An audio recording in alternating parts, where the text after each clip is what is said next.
¿De qué vamos a hablar hoy? Señora, señorita. Los paradigmas de la comunicación humana. De comunicación.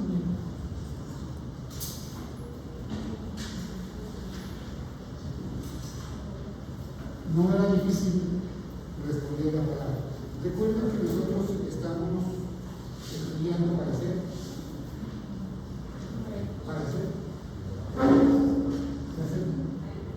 ¿Y por qué no lo dices tú? ¿Quién quiere volver primero? Entonces, no se llena de orgullo hacer después una mail excelente. ¿Sí?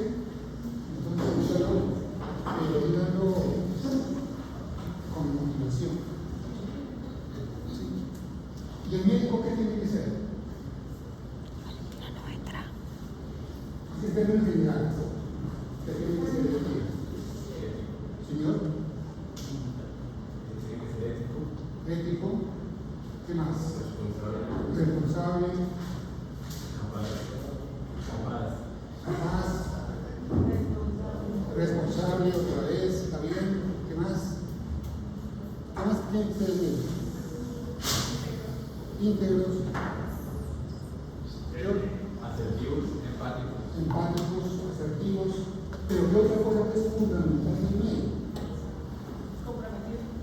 Comprometido, por supuesto, humano. ¿Qué más? Que sepa comunicar. Señor, comunicativo, claro. ¿Qué más?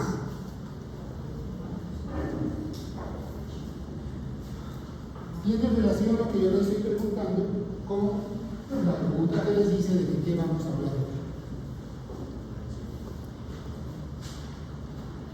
¿Qué tiene que ser el médico? Y en relación con lo que está en la pantalla. El médico tiene que ser observador. ¿Sí? Tiene que observar lo que está pasando a su alrededor y observar lo que está pasando en su paciente. Si yo les pregunto de qué vamos a hablar hoy y aparece ahí en la pantalla, ¿qué vamos a hablar? Comunicación. En la medida que usted observe, las cosas le van a salir muy fácil. Pero en la medida que usted no observe, sino que se imagine otras cosas, va a tener dificultades dentro de lo que es el ejercicio de su profesión. Y el ejercicio de la profesión está determinado por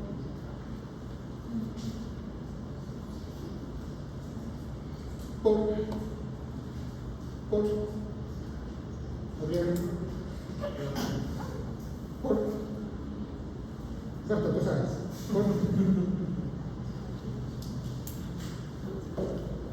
¿Cuál es el objeto de la medicina? ¿Cuál es el objeto de ser médico?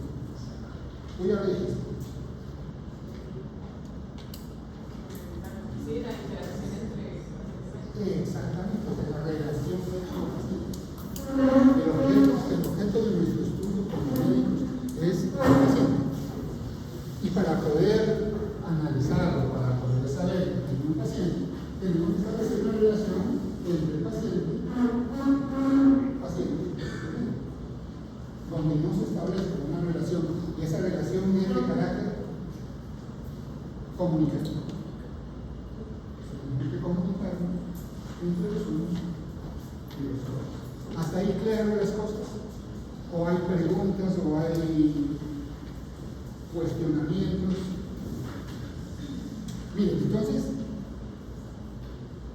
uno de los aspectos de lo harto de la clase de hoy es que vamos a trabajar también sobre muchas cosas obvias que ustedes las saben, pero que de pronto tienen un poco de dificultad o no las han identificado. ¿Sí? O sea, la relación médico-paciente es una situación tan obvia que a veces a uno se le pasa que ese es el núcleo, lo fundamental dentro de lo que es el acto médico. ¿Sí?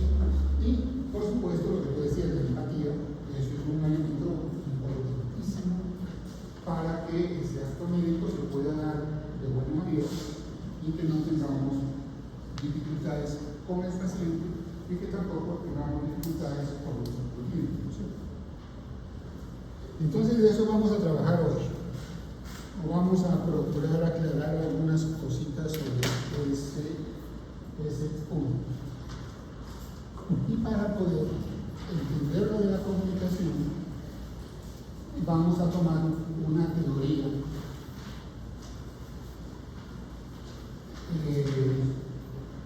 primero se ve como teoría filosófica, luego como psicológica, luego como una teoría de ingeniería, que es la teoría de las cosas.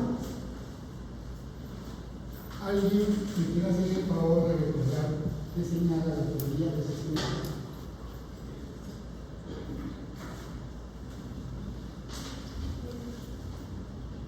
¿Ustedes saben qué es el sistema nervioso?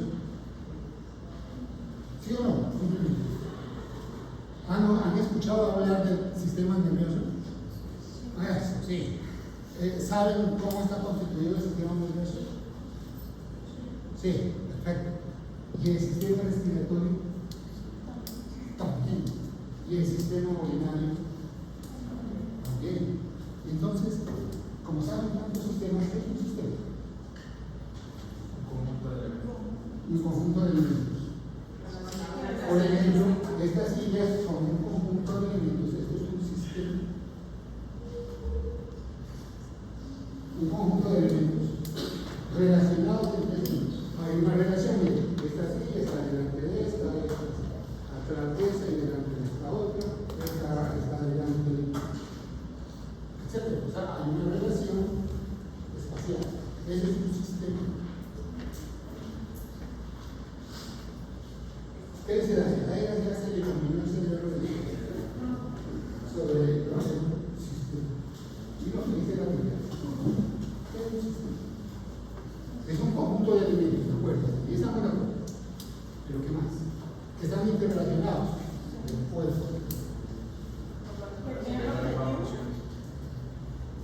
Que tienen un objetivo. Vamos mejorando, vamos aclarando más el concepto. ¿Y qué más? Y ese objetivo lo puedes colocar con otro nombre, término objetivo. Los principios. Señora. Los principios. De cada... Sí, claro, tiene unos principios, la teoría del sistema habla de unos principios, pero el sistema en sí, o sea, los objetivos van a dar lugar a qué? Eso. Ya escucharon, ¿no? Claro. Van a dar lugar a un funcionamiento que lo lleva a un desarrollo. ¿Sí? O sea, vamos a lograr un desarrollo de algo. Y esa es, en definitiva, la teoría de la razón. La teoría de sistemas, en la cual señala que existen una serie de elementos que están interrelacionados con un objetivo, con una finalidad o un objetivo importante. Y este conjunto de elementos, es lo que llaman ellos el conjunto sencillo. El sistema nervioso no es un conjunto sencillo, es muy complejo. El respiratorio, el urinario, cualquier sistema del organismo humano son conjuntos complejos. Y también son conjuntos complejos los conjuntos sociales, los conjuntos eléctricos, los conjuntos arquitectónicos, los culturales, etcétera, que también se pueden analizar desde el punto de vista de la teoría de sistemas como conjuntos complejos. Pero lo que nos interesa acá es saber que esto es un abordaje epistemológico del comportamiento, o sea, del funcionamiento de esa situación. Entonces viene una pregunta, ya que se está haciendo la receta, ¿qué es abordaje epistemológico? Firma mientras tanto, para que no te ¿qué entiendes o qué concepto tienes tú de lo que es el abordaje epistemológico?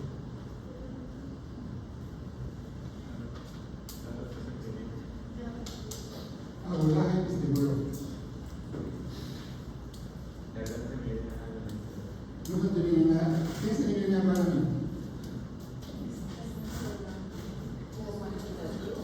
Señora señorita, cuantitativo. ¿Qué es la epistemología?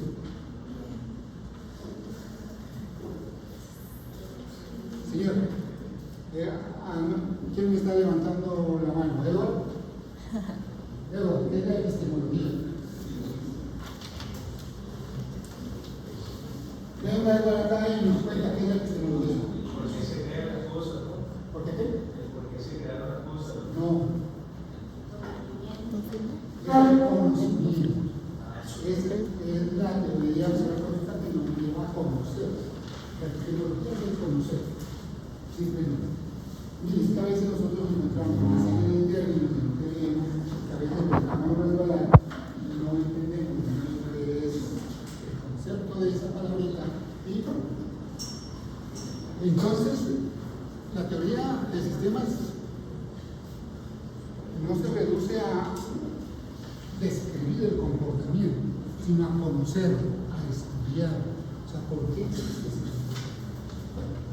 Y entonces es el comportamiento de su conjunto. Por eso les decía que unas sillas, una tras de otro, pues de pronto es un conjunto, pero no un sistema. Si es que nosotros lo incorporamos a un funcionamiento académico, entonces podría ser parte del sistema, parte de los aspectos físicos que nos van a permitir nosotros desarrollar nuestra actividad académica para lograr ser luego médicos. Entonces, por supuesto, lo que ustedes señalaban, hay características de todos los elementos y hay, por supuesto, relaciones. Y fíjense que va a haber relaciones diferentes de acuerdo a los sistemas. O sea, hay unas relaciones biológicas que son las mismas para todas las células corporales.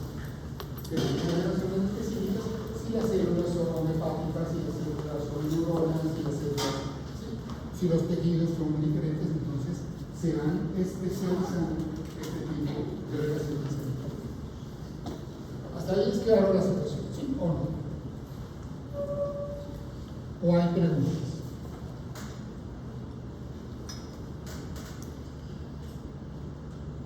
¿No hay preguntas?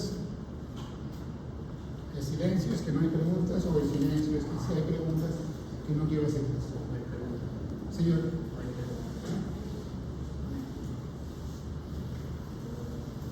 En todo sistema hay estos elementos, los vamos simplemente a enumerar. Ustedes yo creo que ya se acuerdan de la teoría de sistemas y los han analizado anteriormente. Todo sistema tiene unas entradas, ya sea como insumos o como energía, y tiene unas salidas. ¿Sí? El sistema digestivo entra una cosa por acá y sale otra cosa por allá. ¿No es cierto? Y el sistema nervioso igual, todos los sistemas. En las clases también hay estudiantes, por supuesto, que dicen una cosa por aquí y están por acá. Y entonces, ese es otro sistema diferente.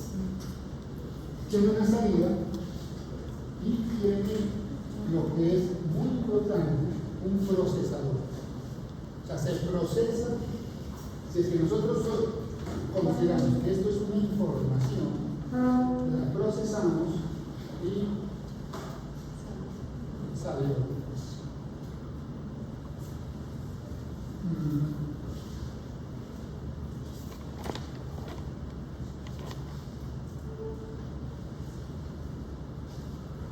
¿Tú viste esta mañana un paciente? ¿Tú simulaste haber visto un paciente esta mañana? Simulamos un tejido porque era. Entonces, luego voy a pensar en eso. ¿Quién vio paciente esta mañana? Ya hace una.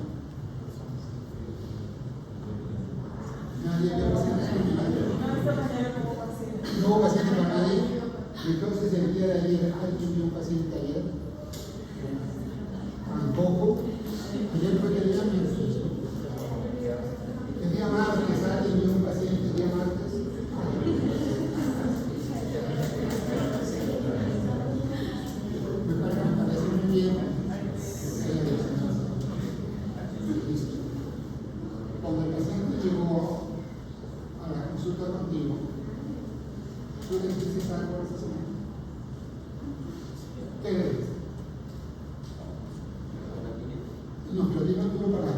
dijiste? ¿Qué le dijiste? No importa lo que le dijiste, explícale simplemente qué le dijiste. Inicialmente le dije adelante. Le dijiste adelante. Sí, que sí. Simplemente dijo adelante más. Adelante, sí. Y el paciente que te dijo. No me dijo nada sobre usted, ¿no? Entonces, no dijo nada, se adelantó y se dijo, listo. ¿Qué hay ahí? Hay una entrada comunicativa. Siga adelante siempre. Y hay una salida comportamental. El paciente llegó y dice, ¿y por qué hizo eso? Porque él procesó la información que le dio el doctor para tomar asiento, donde le va a tomar para continuar la consulta. Entonces miren cómo eso es, son los elementos que esta teoría nos hace entender de lo que está ocurriendo siempre con nuestros pacientes. Lo interesante, ya lo vemos en un momento, es que hay una situación interesante en el procesador que se denomina retroalimentación. ¿Cómo sería la retroalimentación? Perdón, ¿el nombre? Luis. ¿Cómo sería la retroalimentación en el caso que o en el ejemplo que nos ponemos? ¿Qué se les ocurre? Una situación de retroalimentación. Señora, yo tengo el problema que no oigo. Que digamos le tuvieron que repetir, llega una salida. Sí, podría ser, ¿cierto? Que el paciente no entienda que adelante es hacer así, y que el momento adelante es ya. No, adelante es adelante para adelante. ¿Sí? Entonces, que esa retroalimentación se da en la medida en que el comportamiento del paciente no concuerda con la indicación del médico. ¿Sí? Señor, eso lo consideramos como retroalimentación en la clase. Lo que pasó en este momento, el mensaje que nos envías. Señor, ¿tu nombre es? César. ¿Qué tipo de mensaje nos dicho? ¿Qué fue lo que hizo él? Así se hacen todas las votaciones. Bostezo. ¿Qué es el bostezo?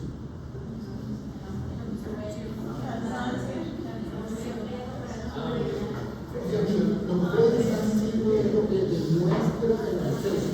No me están respondiendo qué es el bostezo. Es una expresión. Sí es clara la diferencia. Una cosa es el bostezo y otra cosa que expresa el bostezo. Entonces, tú arrancaste con el bostezo. Dijiste que el bostezo era una expresión. Entonces era una expresión de cansancio. Desde el punto de vista fisiológico, ¿qué es el bostezo? Nosotros lo podemos señalar simplemente como el bostezo es una respuesta fisiológica del músculo, un alivio respecto a una hipoxia momentánea. Entonces, miren cómo aquí tenemos una situación interesante, porque el bostezo expresa cansancio, expresa hambre, expresa sueño y expresa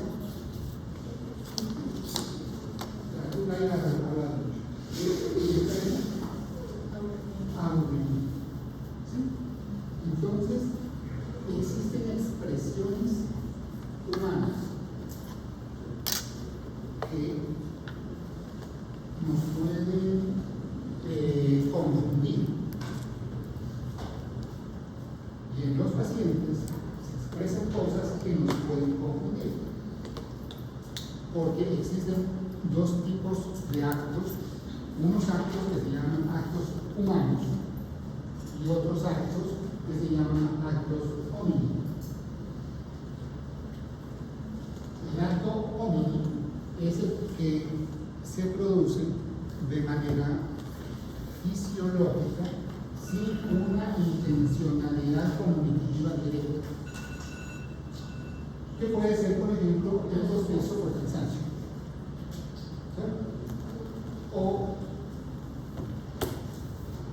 pero el otro es el humano, en el cual puede ser el bostezo por aburrimiento. Entonces vamos a tener en cuenta esos aspectos cuando veamos. Entonces ahí, fíjense que se hace la retroalimentación. Cuando el paciente le dice algo, nosotros tenemos que estar pendientes de qué es lo que nos dijo, por qué nos dijo eso. Este proceso de retroalimentación es porque nosotros estamos manejando nuestro procesador y estamos manejando lo que se llama los fenómenos de transferencia contra transferencia que ustedes lo estudiaron hace algunos semestres. ¿Listo?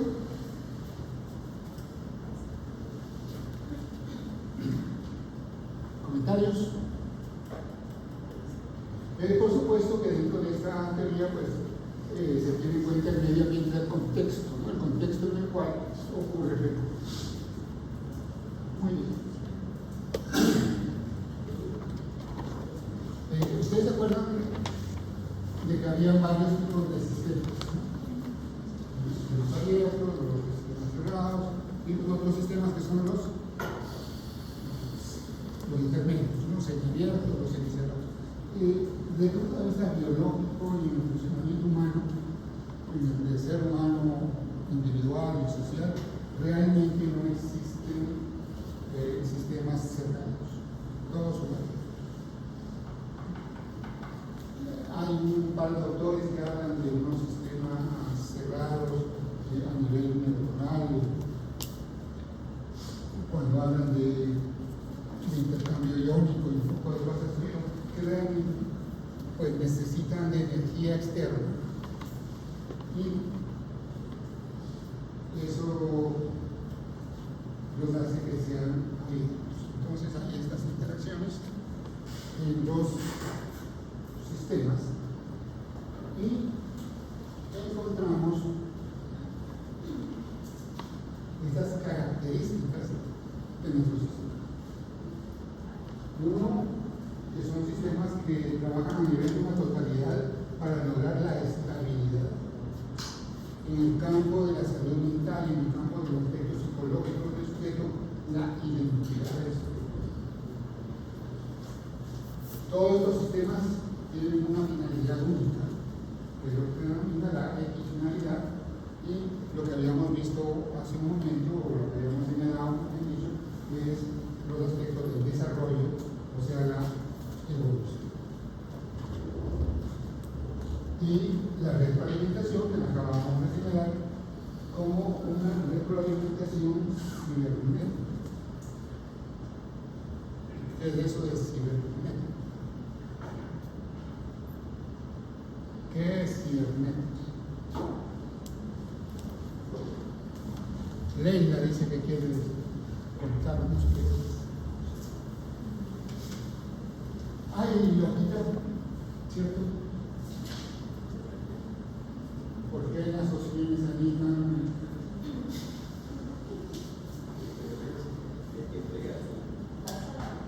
Cuéntame, ¿por qué la gente también es secreto? No sé, yo no primero. Es que está en primera, es muy importante. Pero una es esta primera es un poco. Es que miren, es que yo tengo una memoria muy. Sí, todo esto lo explico. Muy centrada en los papeles. Entonces, por ejemplo, yo no me acordaba que el Joana estaba aquí en este curso, está eso. Entonces, ustedes saben la pregunta. ¿Qué es eso?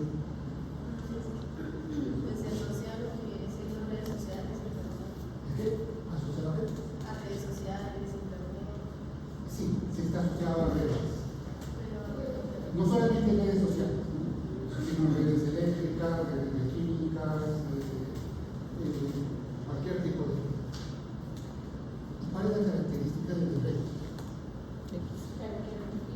que requiere energía y que produce.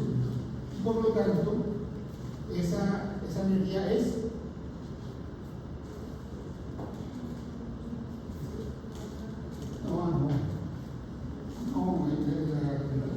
de acuerdo a cómo, sí, cuando uno se queda sin agua en la casa, porque es reducible, ¿sí? Se le va el internet y entonces las energías pero se pueden ¿qué?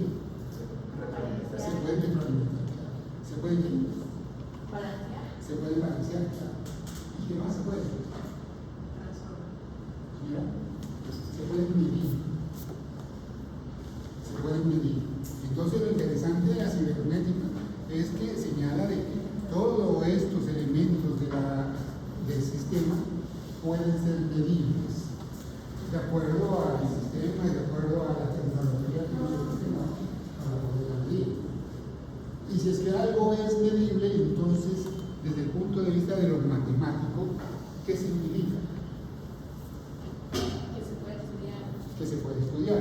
¿Qué más? Que se podría volver cuantitativo. ¿Y qué es una función? ¿Sí? O sea, lo matemático es una función. ¿Sí? O sea, lo cual significa que la comunicación humana está en función de.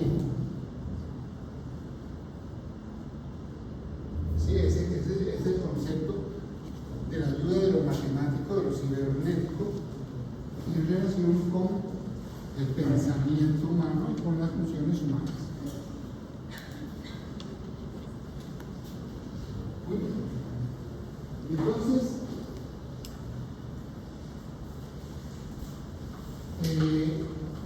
aquí traigo a colación los estudios de este doctor, del doctor Paus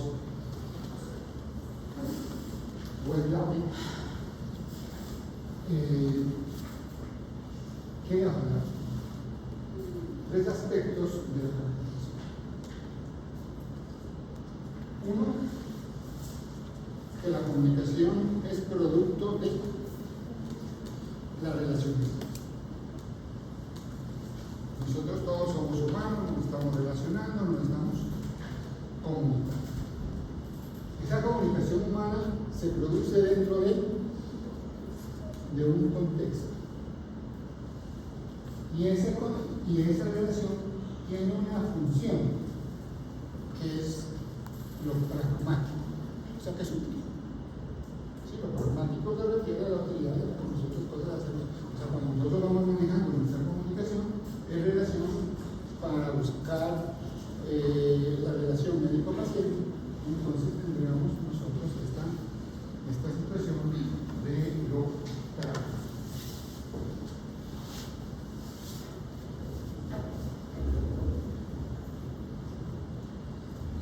Y lo pragmático en el caso nuestro se refiere a la relación médico-paciente que ya lo habíamos señalado. Y comenzamos por lo que habíamos dicho.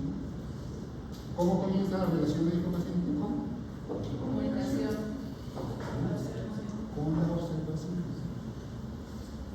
¿Qué hizo Luis cuando tenía que atender al paciente?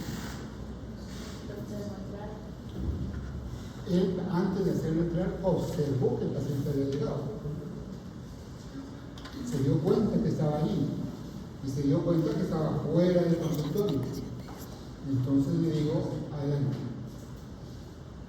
Porque si no lo hubiera visto, posiblemente hubiera hecho otra cosa. Hubiera ido a preguntar si el paciente está o hubiera llamado a otro paciente, en fin, qué sé yo. Depende de. Después de que uno observa en esa relación médico-paciente, ¿qué hace?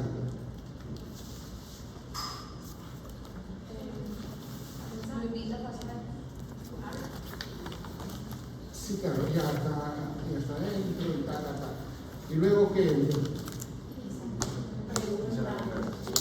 inicia la pregunta, pero ¿para qué? Señora, ¿para qué? Para contextualizarse, sí, pero ¿qué es lo que busca? ¿Sabes la razón de por qué está ahí? Sí, pero ¿qué busca? Uy, ya se fueron todos los del web. Busca información. Nosotros lo que buscamos es una información. O sea, por qué está allí, por qué vino, qué lo tiene, desde cuándo, acá, todo lo que ustedes ya saben. Entonces, pero lo interesante dentro de lo que estábamos hablando es que lo que busca es una información clínica. Y ahí a veces nosotros nos confundimos. Sobre todo nos podemos confundir con algunos pacientes que nos comienzan a hacer un relato muy bonito, muy interesante de su vida, ¿no? Entonces, le preguntamos al paciente, por ejemplo, le preguntamos de dónde viene, y entonces dice, no, yo vengo de una finca de mi mamá que ella la compró hace tanto tiempo. La finquita tenía 20 hectáreas, pero ella vendió a él, lo que quiere decir, unas 4 hectáreas, y entonces tenemos solamente 16 hectáreas. Y es una casita. Y esa casita es una casita rosadita, bonita, que posiblemente no nos sea útil esa información. Entonces tenemos que tratar de lograr que nos den al menos al principio la información clínica y después contextualizamos con ese otro relato para saber si hay alguna relación, ya sea de causa-efecto, o factores de riesgo. Y simultáneamente usted tiene que ir haciendo el análisis médico, porque usted tiene ya su procesador actuando, ¿no es cierto?, dentro del sistema y generar los diagnósticos. ¿Y cuáles son los diagnósticos que uno puede hacer en medicina?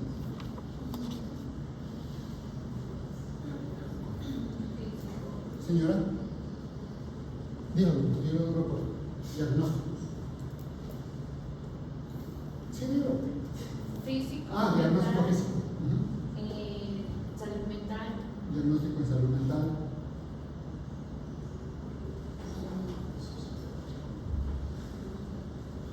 Diagnóstico físico en salud mental. ¿No?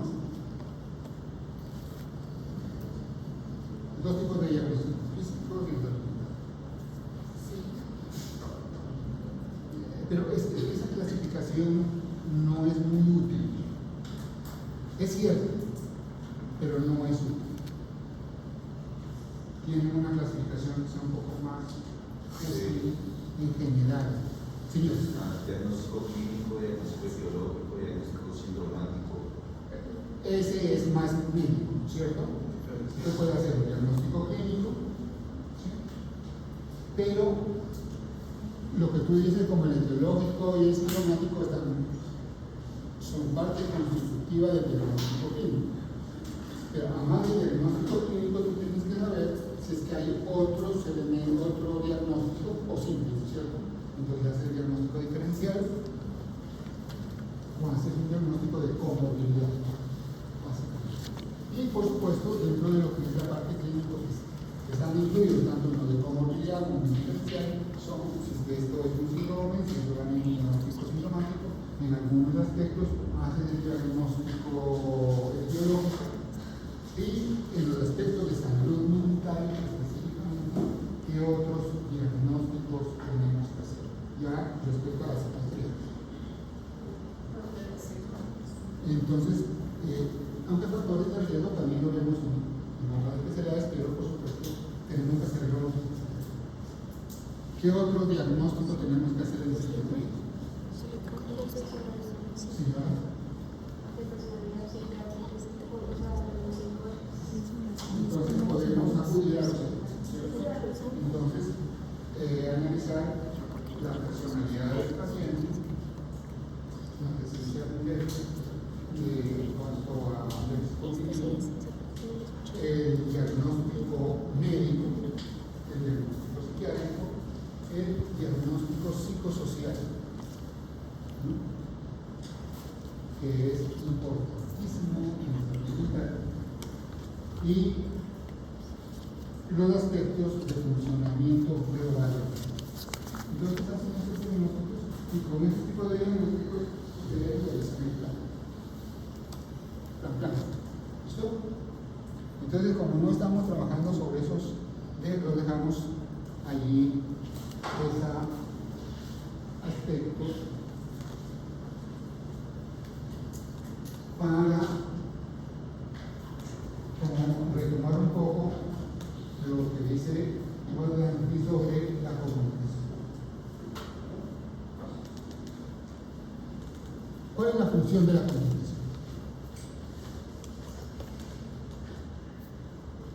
¿Quién me dice?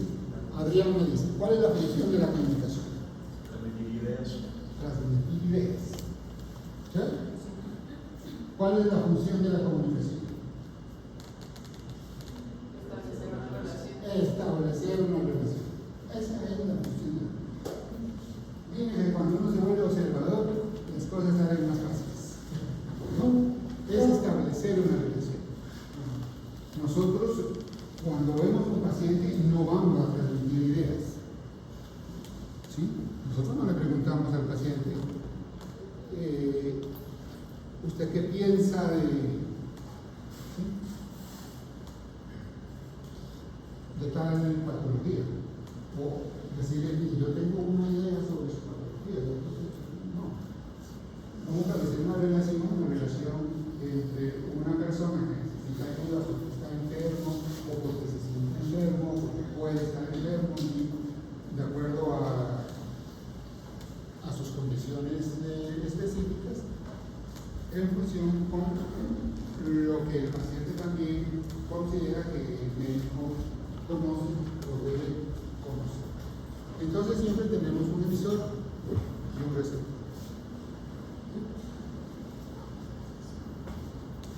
En esta situación de emisor-receptor, estas funciones varían muchísimas veces durante la consulta, como varían muchísimas veces durante la clase. ¿Sí? Si ustedes me preguntan algo, ustedes son los emisores, yo doy el receptor.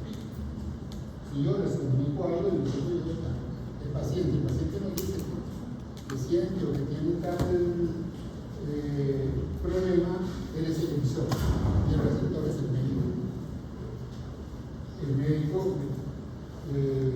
solicita información sobre la evolución, desde cuándo, etc. Entonces, estamos siempre en esa interacción. Pero lo que establecemos es la relación. Y allí sí son válidos todos esos adjetivos que ustedes me dijeron al principio de la clase en la relación médico-paciente. Ser empáticos, ser éticos, ser razonables, ser receptivos, etcétera, etcétera, etcétera. Son todos los valores que se deben tener dentro de esta relación. Muy bien.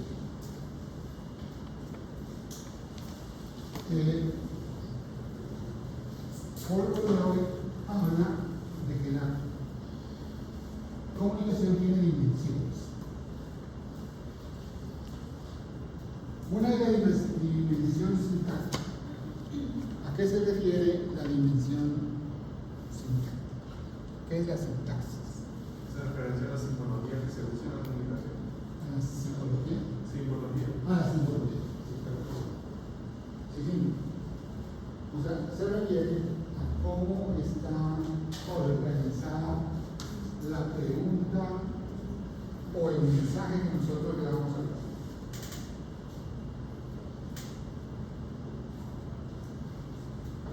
Lo semántico, ¿a qué se refiere?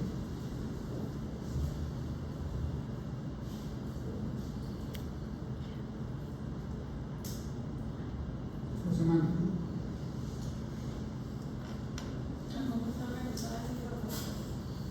No, se refiere básicamente a las palabras.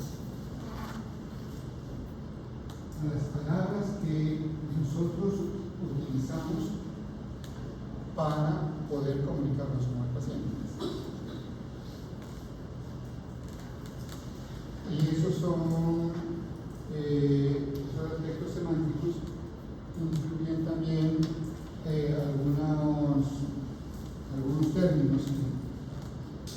A veces se los utiliza como muletillas pero que no tienen significado aparente para el emisor, pero tienen un significado que puede tener un significado muy grande para el receptor. Por ejemplo, cuando el médico, utiliza el término, entiendo, entendido.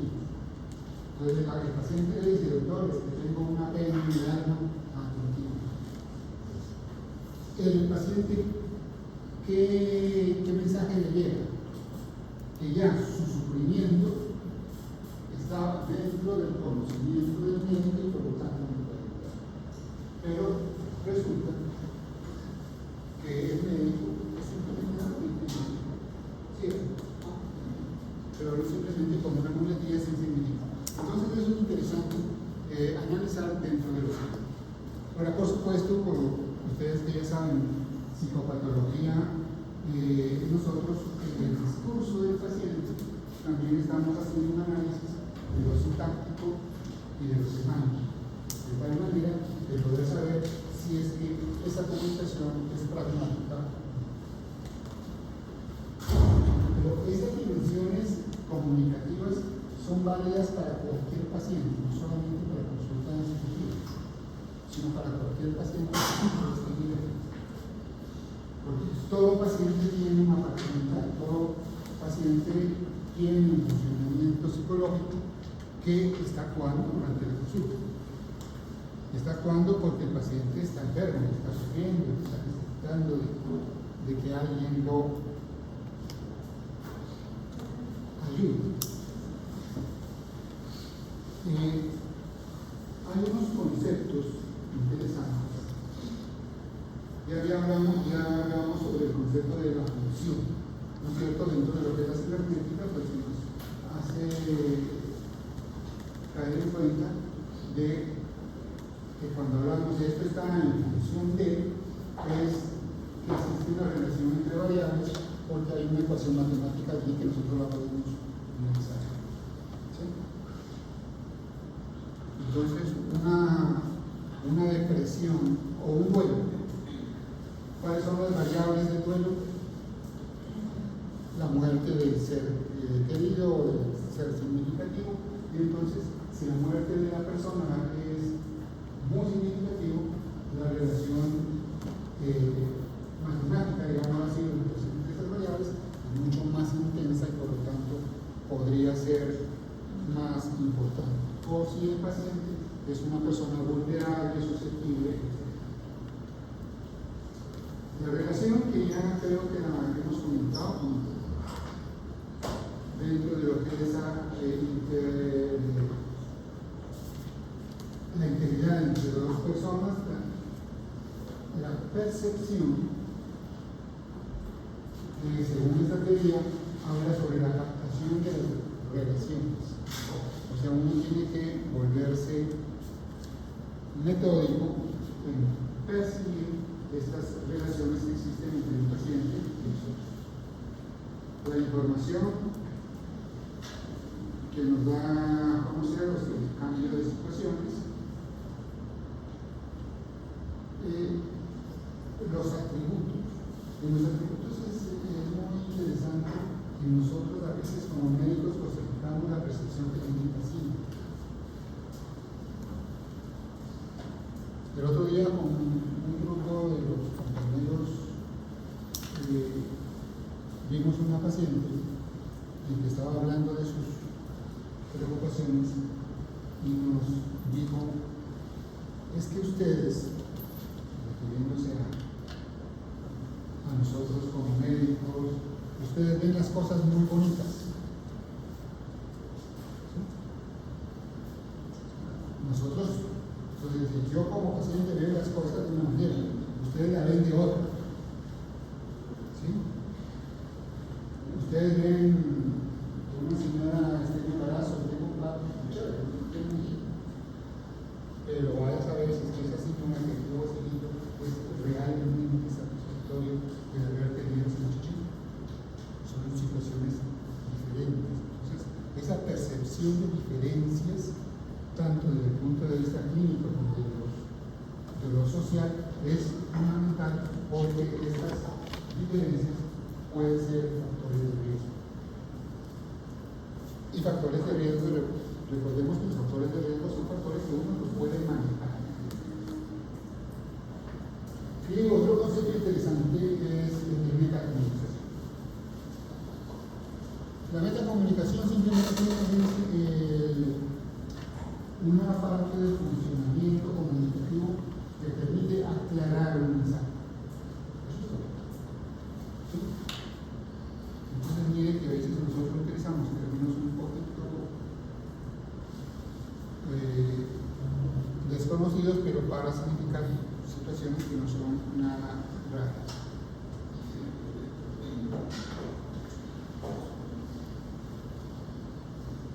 ¿Por ahí? Pues,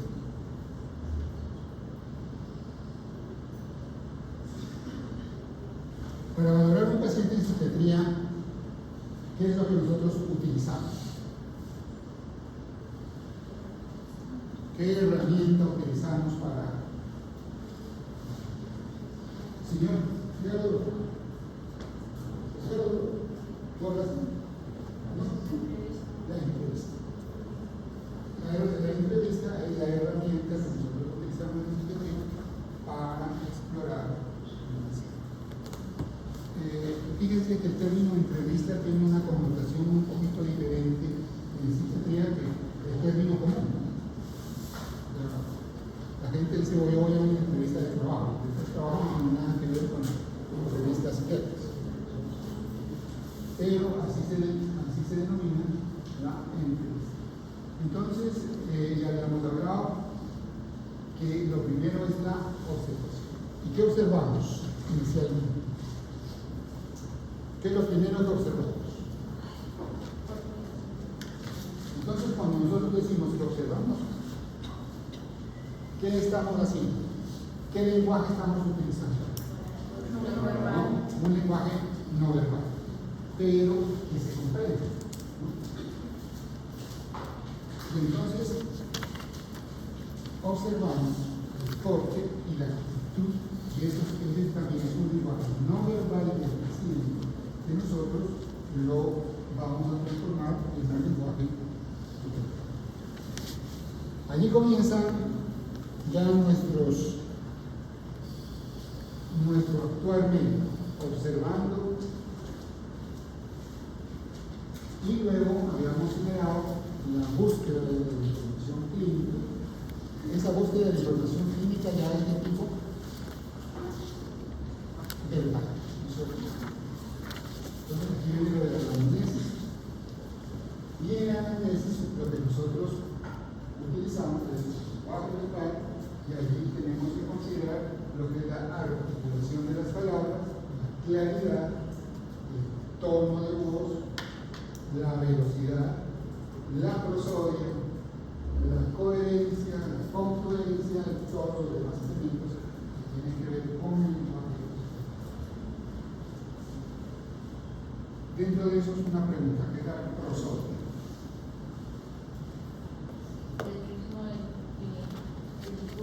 El ritmo Ver con la pronunciación, la forma en que se expresa. Exacto. Muy bien.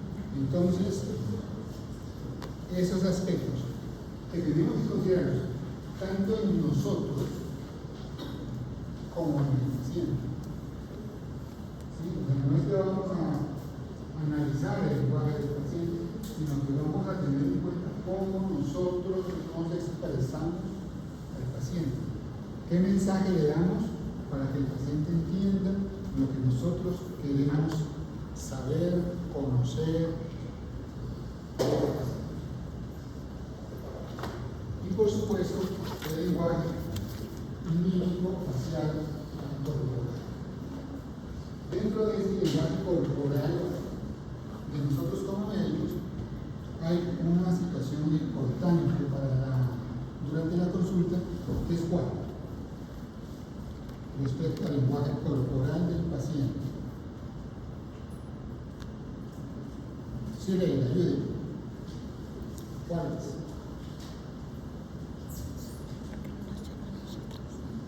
¿Cuál es? acuerdan? Es lo que se denomina el encuadre. El encuadre que es cómo me ubico yo frente al paciente para poder hacer la exploración, ya sea si el paciente está hospitalizado o si está en consulta externa, cómo nos ubicamos para poder hacer esa exploración. Eso es muy importante. ¿Sí?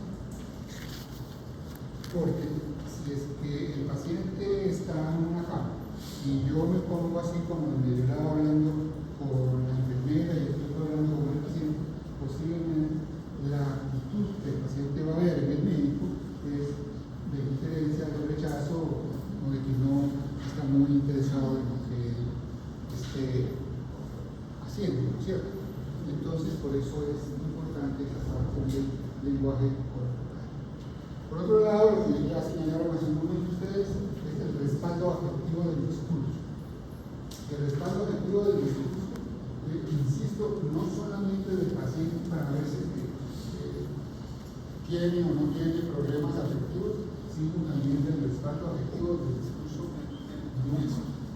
Porque en la comunicación siempre hay la relación entre el emisor y el receptor que se alterna por la función.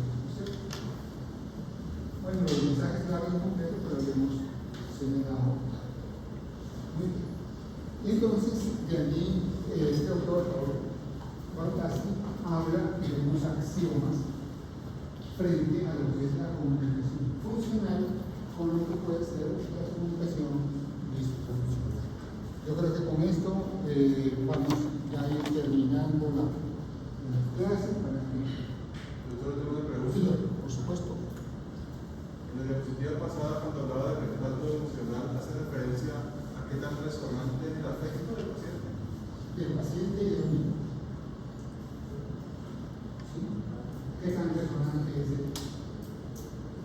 ¿Me permites ponerte en problemas? Sí. Ese respaldo afectivo del discurso puede ser muy traumático para el paciente. Pero antes de nada, sí, claro, no se esperaba de eso. Porque uno no, eso es instantáneo. Miren, hay cientos de pacientes que se quejan. Dicen, doctor, es que cuando yo fui a la clínica tal, me dio la doctora tal, dijo, no otra vez ese paciente. Otra vez usted la ya. ¿Se tomó la medicación? El paciente le dice, no, no es entonces, ese es un respaldo objetivo. Prácticamente es un regaño. ¿Sí? Y entonces, fíjense que lo del respaldo afectivo y de todas las características de la comunicación no son solamente una expresión. Cuando el paciente nos da esa información, nosotros desde el punto de vista médico y sobre todo desde el punto de vista psiquiátrico, tenemos que dos aspectos. ¿Qué tenemos que hacer con ese respaldo inadecuado? Efectivamente.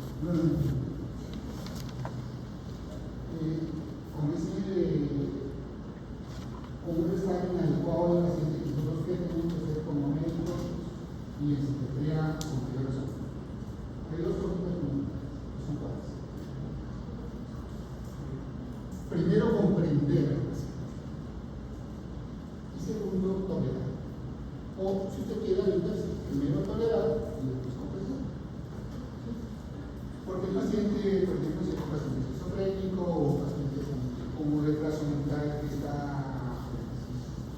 irritado porque no tiene unas 10 horas esperando para que llegue a la consulta de uno, que no es responsabilidad de uno esa situación de mala atención, pues es razonable que se atienda.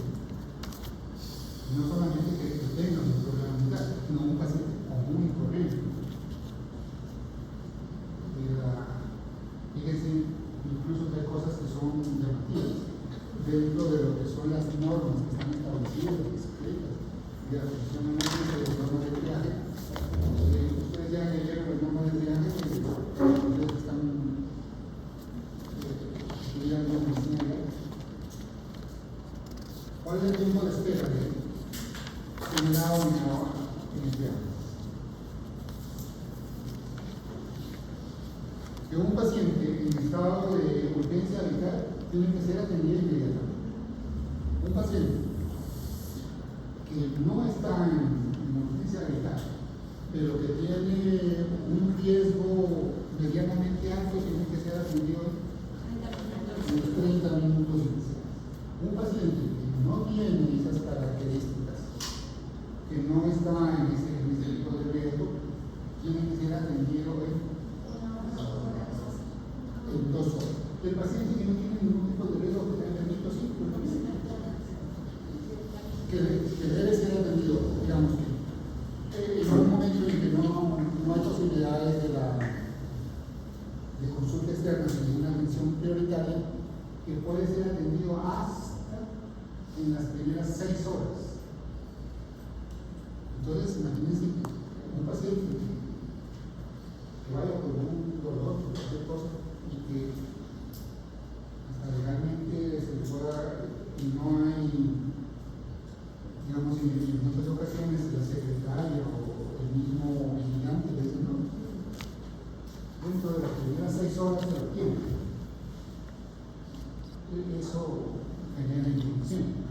Y entonces, y cuando llega donde uno, pues el paciente puede llegar muy alterado.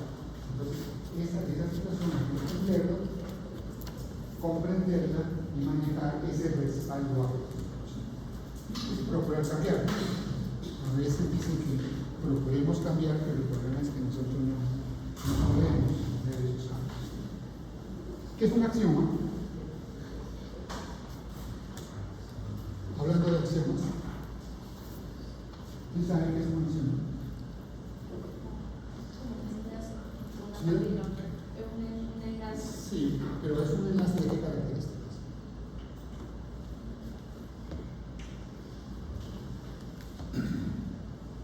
Es un enlace de algo que siempre se cumple, ¿no? O sea, no tiene mayor discusión, siempre ocurre lo mismo. Entonces, el primer axioma que nos hace caer en cuenta Pablo Benassi es que es imposible no comunicar. Nosotros siempre estamos comunicando. Toda relación humana es comunicativa, independiente de si uno conozca o no conozca a otra persona. ¿Sí? Independiente de si sea en consulta médica o no, siempre estamos comunicando. Si la persona se queda callada, algo no le está comunicando. Si habla, algo no le está comunicando. En cualquier momento de la relación humana, donde quiera que sea. Toda comunicación tiene un contenido y por supuesto una relación individual, ¿no? Siempre hay un contenido comunicativo. Él habla de una puntuación, o sea que existe una secuencia circular, siempre lo que decíamos, el uno es receptor, el otro es emisor, siempre estamos haciendo ese intercambio, y la puntuación se refiere a que hay contenidos que son relevantes y hay otros que son menos relevantes. Lo que yo les decía, el paciente que a veces es muy detallista en situaciones que no son relevantes para la clínica, y entonces nosotros diríamos que esa es una comunicación de puntuación baja, que no nos da ninguna información que sea útil para nuestro acto. Y se refiere también a los códigos. ¿Qué es un código analógico y qué es un código digital?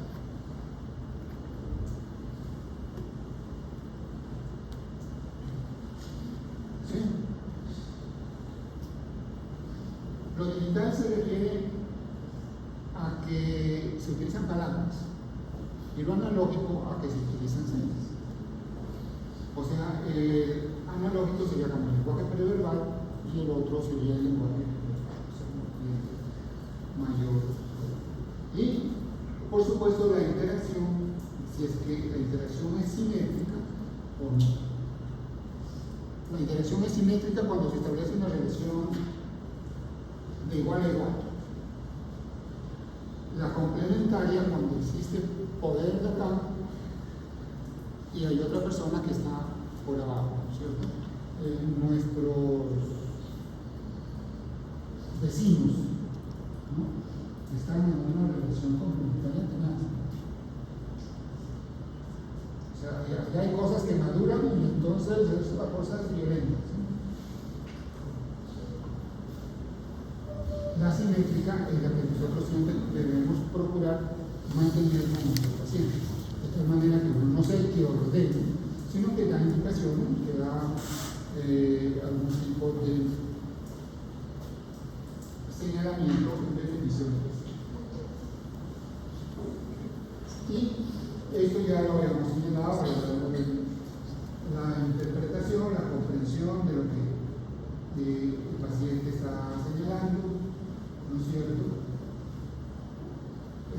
Recordemos que los hechos no necesariamente son como un relato de novela, sino que tiene que darle una función cognitiva, debe ser entendido los hechos que el paciente nos está señalando. Las biografías de los pacientes, por supuesto, son como una narración, ¿no? Es un texto, una narración, pero tiene que darle uno, desde el punto de vista clínico, desde el punto de vista médico, una cohesión y señalar dos aspectos importantes en el tiempo, en la temporalidad de los hechos. Hay enfermedades en que se presentan desde hace mucho tiempo y que van a la consulta como en un corte, ya sea porque apenas el paciente se dio cuenta o porque alguien lo motivó para que vaya a la consulta o porque hubo una situación de agravamiento o de crisis para dentro de su cuerpo. Entonces eso es lo que se denomina los fenómenos diacrónicos o diacríticos, que son los que se presentan durante un tiempo de la reproducción. Esto es lo mismo que habíamos señalado en cuanto a las narraciones y las organizaciones, y esto era prácticamente todo el discurso que yo les tenía preparado para el día de hoy.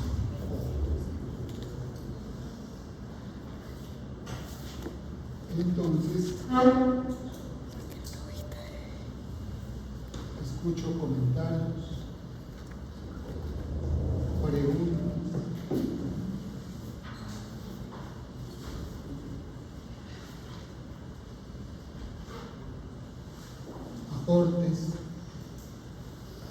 Aportes en cualquier sentido.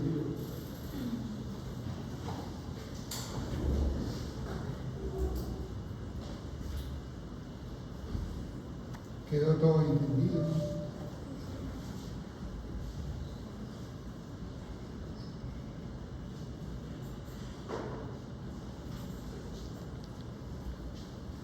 Yo les había dicho que todo acto humano es comunicativo, la comunicación. Entonces yo ya estoy entendiendo la comunicación que ustedes están dando, ¿no es cierto?